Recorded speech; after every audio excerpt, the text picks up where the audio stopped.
আসসালামু আলাইকুম, welcome to my video class. প্রিয় ভিউয়ার্স, আপনারা আশা করি ভালো আছেন। আমি আজকে আপনাদের সামনে 10তম প্রিলি বাংলা যে প্রশ্নগুলো এসেছিল তার কিছু অংশ আপনাদের সামনে তুলে ধরব এবং ধৈর্য সহকারে আপনারা ক্লাসটা যদি দেখেন তাহলে আশা করি এই ক্লাস থেকে আপনারা অনেকটা উপকৃত হবেন। প্রিয় ভিউয়ার্স, তাহলে আমরা we do not want to kill our time. Let's go to the class. চলো এখন আমরা যাই এই 10তম প্রিলিতে বা 10ম প্রিলিতে কি যে বাংলাগুলো এসেছিল তার কিছু অংশ আমি এখানে তুলে ধরার চেষ্টা করব। প্রিয় viewers, look at the word Bangla 10ম BCS প্রিলিমিনারি। প্রথম প্রশ্ন এখানে বাংলার প্রশ্ন ছিল ক্রিয়া পদের মূল অংশকে বলে। আমি আবার বলি, ক্রিয়া পদের মূল অংশকে বলে বিভক্তি, ধাতু, প্রত্যয়, কৃত। আবার বলি, বিভক্তি, ধাতু, প্রত্যয়, কৃত। তাহলে আমরা জানি ক্রিয়া পদের মূল অংশকে বলে ধাতু। দ্বিতীয়, গুরু চণ্ডালী দোষ মুক্ত কোনটি? সাধু এবং চলিত ভাষা একসাথে মিশ্রিত হলে সেটাকে আমরা জানি গুরু চণ্ডালী দোষ। গুরু চণ্ডালী দোষ মুক্ত কোনটি? সব পড়া, মরা দাহ, সব দাহ, সব মরা।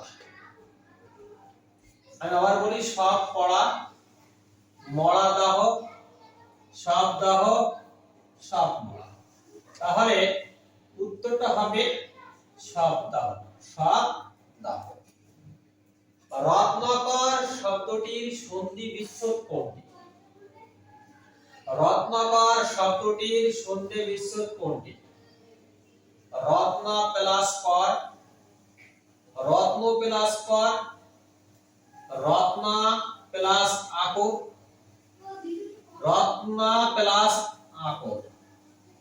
আবার বলি, রত্না প্লাস কর, রত্ন প্লাস কর, রত্ন প্লাস আকর। তাহলে আমাদের উত্তর হবে রত্ন প্লাস আকর। আকার না, উত্তরটা হবে আকর। কারণ এখানে স্বরসন্ধি উচ্চারিত হয়েছে, এখানেও স্বরসন্ধি উচ্চারিত হয়েছে।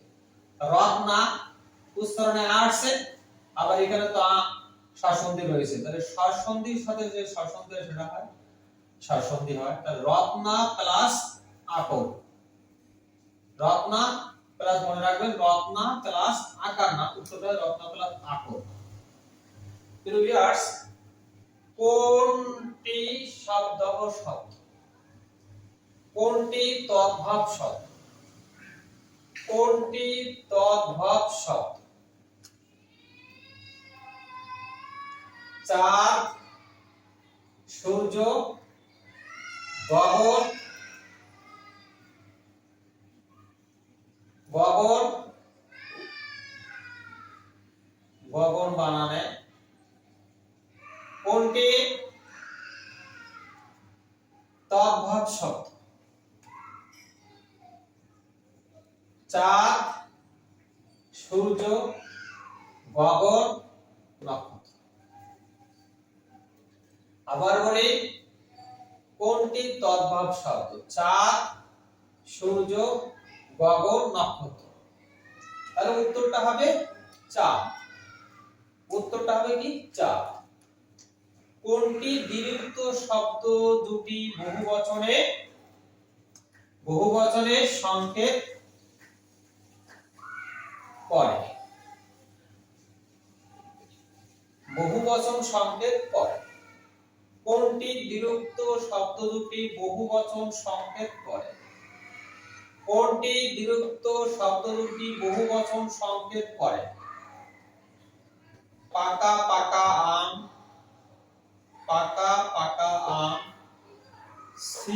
সি কি করেছে? সি সি কি করেছে?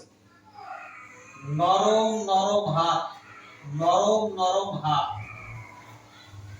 উড়ু উড়ু মন, উড়ু উড়ু মন। তাহলে উত্তরটি হবে পাকা পাকা আম। পাকা পাকা আম উত্তরটি হবে। তো ভিউয়ার্স, কোন বানানটি শুদ্ধ? কোন বানানটি শুদ্ধ? মুমূর্ষ, ময়ূরস্য, ময়দুর্গ, মধ্যাংশে রস, ময়ূরস্য, ময়দুর্গ, ময়ূরস্য, পেটকাটা মধ্যাংশে দীর্ঘ। আর আছে ময়ূরস্য, ময়দীর্ঘ, ময়ের প্রশ্ন। এখানে রয়েছে ময় দীর্ঘ, ময় হ্রস্ব, মধ্যাংশ দীর্ঘ। এটা রয়েছে ময় দীর্ঘ, ময় হ্রস্ব, মধ্যাংশ ব্রেভ।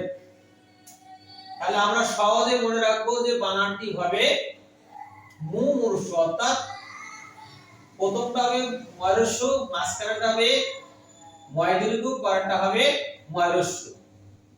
যেমন আবার বলি ময় হ্রস্ব, ময় দীর্ঘ, মধ্যাংশ হ্রস্ব। যেমন ময় হ্রস্ব প্লাস ময় দীর্ঘ প্লাস মধ্যাংশ হ্রস্ব, এটা হবে বানান। মাঝখানেটা আছে দীর্ঘ হবে। তো ভিউয়ার্স, আনারস ও চাবি শব্দ দুটি বাংলা ভাষা গ্রহণ করেছে। আনারস ও চাবি শব্দ দুটি বাংলা ভাষা গ্রহণ করেছে। পর্তুগিজ ভাষা হতে, পর্তুগিজ ভাষা হতে, আরবি ভাষা হতে, আরবি ভাষা হতে, দেশি ভাষা হতে, দেশি ভাষা হতে, অলন্দাজ ভাষা হতে, অলন্দাজ ভাষা হতে। উত্তরটি হবে আনারস ও চাবি শব্দ দুটি এসেছে বা গ্রহণ করেছে পর্তুগিজ ভাষা থেকে। তাহলে আনারস ও চাবি দুটি বিভাজিত হয়েছে পর্তুগিজ ভাষা হতে। প্রিয় ভিউয়ার্স, আজকের মতো ক্লাস এখানেই শেষ করছি। সুস্থ থাকুন, ভালো থাকুন, আল্লাহ হাফেজ।